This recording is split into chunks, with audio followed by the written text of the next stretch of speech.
Hello everyone, Alex here. I'm going to be continuing on setting up the Buddyboss settings.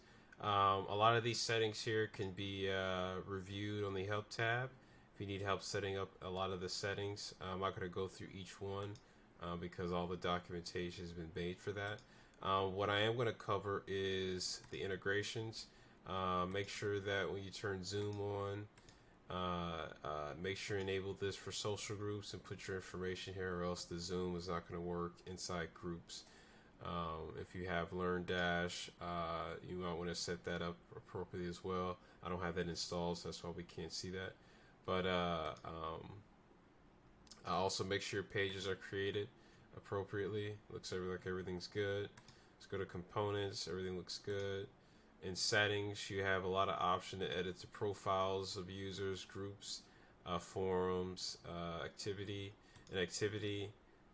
A couple things to note: any extra plugins you download, you might want to come back and check to see if there's anything to check here for custom post type, or there'll be a section here to add more to the activity feed based on the plugin. So if I had, a jobs plugin or some other plugin that interacts with the users, most likely Buddyboss is going to try to capture that post type to be able to display it on the activity feed when someone logs in. So keep that in mind.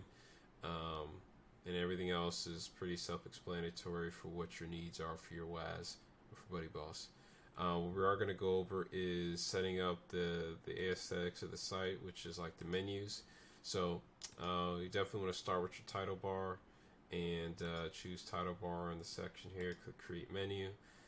Then start adding in the pages that you want to add to there. So I normally go to the news feed, groups, forums, and the members just to start out. Just click add to menu there. Put that right there. So however you want to do that, and then just click save.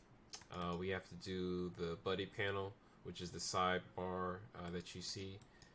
So let's add a new menu here. Let's call this buddy panel for logged in users, and let's create that menu. And let's do Buddyboss is not showing up. So one of the things about this, which is what we're doing, is that we need to have a Buddyboss section here. So let's go to plugins. This is how I know what we need to do. We need to deactivate Buddyboss platform and reactivate it, and hopefully that. So there we go. Now it pops up again. So be aware of that. If you don't see it there, you just have to deactivate and reactivate the Buddyboss platform plugin on the subsite. So now that it's activated, I'm in Buddy panel. I'm gonna actually go in and add in the pages I want to have the user see, which are these here, and I'm gonna add those to the menu, and that should be that for that. And save menu. We're gonna create another menu, and we're gonna call this logged out. And we're going to choose logged out users, and we're just going to put like forums, groups, and members, just for fun's sake. No one's going to be able to access the page because they have to log in to get to it, but just in case something happens, this is what they would see. Save that, and then we need to do the profile drop down. So let's do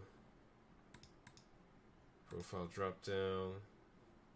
Check the box there, click create menu,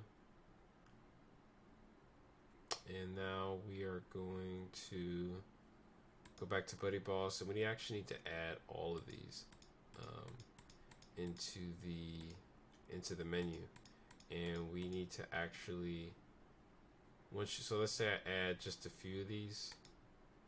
They're kind of all in the same line, so we have to actually indent these where they belong. So we have to push these out. It's pretty